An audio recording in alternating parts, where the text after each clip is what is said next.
نحمدہ ونصلی ونسلم علی رسولہ الکریم اما بعد۔ ایک شخص نے کسی کو قرضہ دیا اور یہ طے کیا کہ تم اگلے 1 سال میں، 2 سال میں یا 5 سال میں کسی خاص مدت میں تھوڑا تھوڑا کر کے دے دینا، قسطوں پہ واپس کر دینا، انسٹالمنٹس میں دے دینا۔ تو یہ جو قرضہ دیا گیا ہے اس پر زکوٰۃ کیسے ادا کی جائے؟ زکوٰۃ ہوتی ہے کہ نہیں ہوتی؟ تو سب سے پہلی بات تو سیدھی سی ہے کہ قرض جب کسی کو دیا جاتا ہے یا آپ کی ضرورت سے زیادہ پیسہ ہوتا ہے، اس پر زکوٰۃ ہوتی ہے،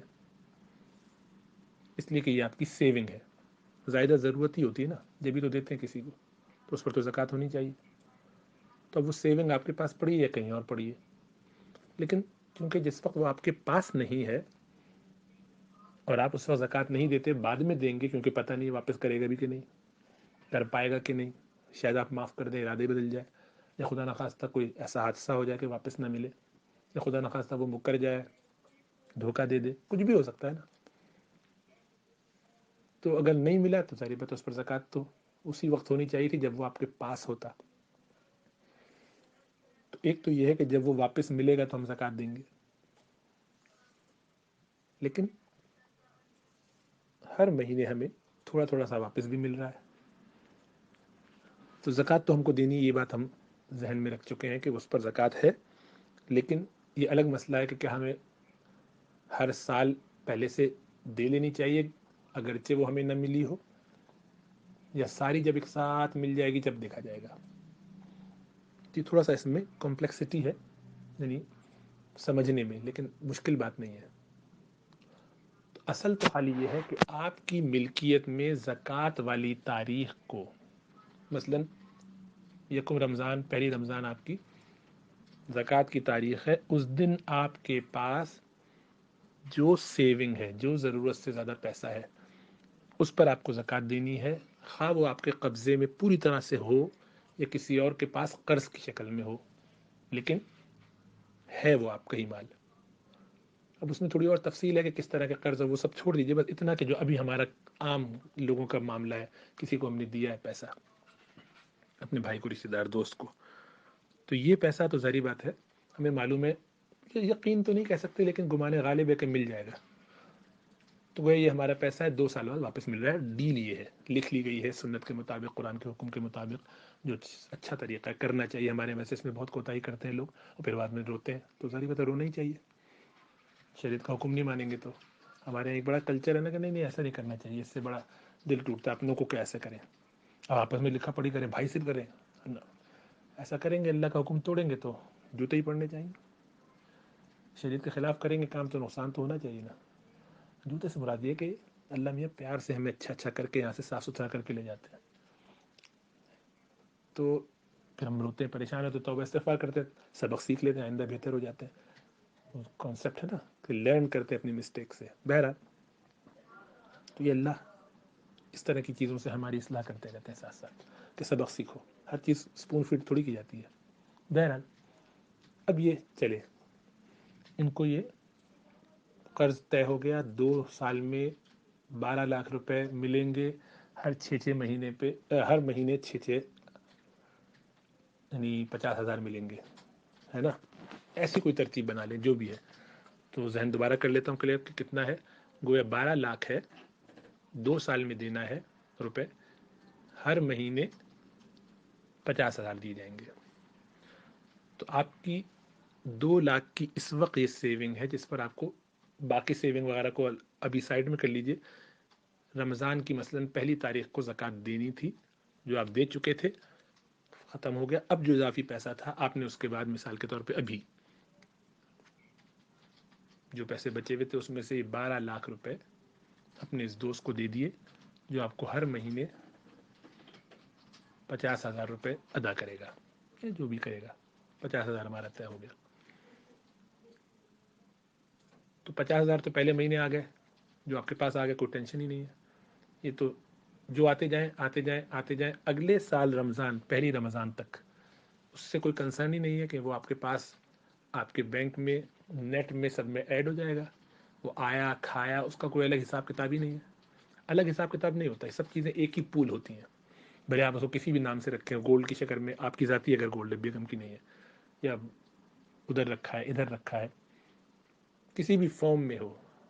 کیش ہے، یہ تو میں نے فلاں اکاؤنٹ میں، اس سے کوئی فرق نہیں پڑتا، یہ آپ اس کے مالک ہیں بس۔ جب آپ اس کے مالک ہیں تو اس پیسے پر آپ کو زکوٰۃ دینی ہے اس تاریخ کو جو زائد ضرورت ہے، جس دن آپ کی زکوٰۃ کی اینیورسری ہے۔ تو یہ یکم رمضان تھی، 6 مہینے گزرے تھے، 50,000 کے حساب سے آپ کے 3 لاکھ واپس آ بھی گئے، اب بقیہ 9 لاکھ جو اس کے پاس ہیں وہ ہیں۔ اس رمضان میں آپ کی سیونگ کتنی ہوئی؟ پہلی یکم رمضان کو، پہلی رمضان کو آپ کے پاس اس وقت کتنے سیونگ ہے؟ باقی کو چھوڑ دیے، صرف اس قرض کی بات ہو رہی جو آپ نے دیا تھا، 9 لاکھ ہے نا؟ تو یہ 9 لاکھ ہے جس پر آپ کو زکوٰۃ دینی ہے، لیکن آپ کہتے ہیں کہ آگے کا پتہ نہیں ملیں گے کہ نہیں۔ اس رمضان میں اس 9 لاکھ پر آپ کو زکوٰۃ دینی ہے جو آپ پر واجب تھی۔ آپ چاہیں تو اس کو حساب میں رکھ لیجئے، اور اگلے سال پھر جب وہ مل جائے گا پورا تو حساب کتاب کر کے دے دیجیے گا، اگر یہ خطرہ ہو کہ نہ ملے۔ لیکن یہ اچھا نہیں ہے، دے دینا چاہیے ایڈوانس میں، چلا جائے گا تو اللہ کے ہاں، لیکن آپ کی مرضی ہے، جائز ہے، ایسا نہیں کہ برا ہے اور گناہ ہے، ایسے اچھا سے میری مراد ہے کہ اچھے بچوں کو تو اچھے کام کرنے چاہیے نا، زیادہ زیادہ کام کرنے چاہیے تاکہ جنت میں ہم اچھی اچھی چیزیں حاصل کریں۔ یہ سختی کی وجہ سے نہیں ہے، ایسا لوگوں کو لگتا ہے کہ بہت مشکل کر دیتے ہیں، اتنی کمپلیکسٹی، اتنی ٹینشن، نہیں بھائی، یہ سب کو اچھا اچھا بنا کے جنت میں اونچا مقام دلانا چاہتے ہیں۔ خالی پاس فیل ہونے کا مسئلہ نہیں ہے، پاس فیل تو بہت لوگ ہو سکتے ہیں، ہمیں تو بہت آگے جانا ہے نا، تو اس لیے جنت الفردوس حاصل کرنے کے لیے، اللہ کی رضا حاصل کرنے کی لالچ دیتے رہتے ہیں۔ تو مولوی حضرات کا کام ہی یہی ہے کہ وہ چھوٹے چھوٹے کاموں میں، بہت ساری چیزوں میں پھنسا کے جو رکھتے ہیں نا،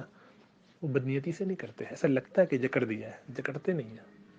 بلکہ اصل میں جیسا آپ اپنے بچے کے ساتھ بھی تو یہی کرتے ہیں، ذرا غور کیجیے، آپ یہی کرتے ہیں اپنے بچوں کے ساتھ۔ بچے کو کیوں ٹیوشن پہ بھیجتے ہیں؟ اتنا ہی کیجیے جتنا کرنا چاہیے، اس کو ریلیکس رہنے دیں، مزے کرنے دیں، نہیں کرنے دیتے۔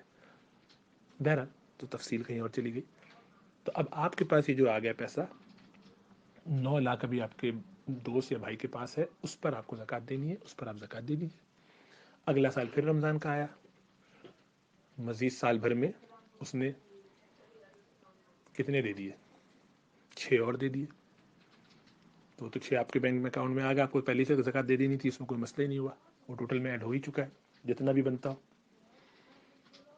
اب آپ کے 3 لاکھ اس کے پاس ہیں جو اگلے سال کے، اس 3 لاکھ پر آپ کو زکوٰۃ دینی ہے جو آپ کی سیونگ بن رہی ہے۔ پتہ نہیں بات واضح ہوئی کہ نہیں؟ یعنی صرف آپ کو یہ دیکھنا ہے کہ قسطوں میں سے وہ قرض جو آپ کے دوست بھائی کس کے پاس قرضے کی شکل میں موجود ہے، رمضان کی اس تاریخ کو وہ آپ کی ٹوٹل زکوٰۃ میں شامل ہو جائے۔ آپ بعد میں دینا چاہیں تو وہ حساب میں رکھیے، بعد میں دیجیے گا جب وہ سارا مل جائے، ورنہ آپ اس کو ہر دفعہ ایڈ کرتے جائیں گے، وہ جتنا جتنا ڈیڈکٹ ہوتا جائے گا۔ اب جو ڈیڈکٹ ہوا اس پر زکوٰۃ تو دینی ہی ہے، وہ تو آپ کھا کے اگر اڑا دیا تو ختم، استعمال کر لیا، گھر لے لیا تو انویسٹ کر لیا تو وہ تو الگ ہو گیا، وہ تو الگ زکوٰۃ کا مسئلہ ہے۔ لیکن انسٹالمنٹس میں سے صرف اسی حصے پر زکوٰۃ آپ دیں گے جو انسٹالمنٹ آپ تک آئی نہیں ہے اور آپ کے جو بھی آپ کا مقروض ہے اس کے پاس محفوظ ہے، گمانے غالب ہے کہ مل جائے گی، ملے گی کہ نہیں ملے گی وہ اللہ جانتا ہے، وہ چھوڑ دے، لیکن آپ کے ذہن میں یہ کہ مل رہی ہے، تو وہ آپ کا گویا ایک سیونگ سسٹم کہیں اور ہے، اس پر آپ کو زکوٰۃ دینی ہے ہر جب بھی رمضان کی تاریخ، اس کو ایڈ کرنا ہے۔ جو پہلے آ چکا اس سے تو کنسرن ہی نہیں ہے، وہ تو آپ کی ٹوٹل میں ایڈ ہو ہی چکا ہوگا، جہاں بھی جائے گا کھا کے ختم کر دیا، اڑایا، کیا ہوا۔ امید ہے اس سے کچھ واضح ہو گئی ہوگی بات، اللہ کرے، یا میں سوال صحیح سمجھاؤں گا۔ السلام علیکم ورحمۃ اللہ۔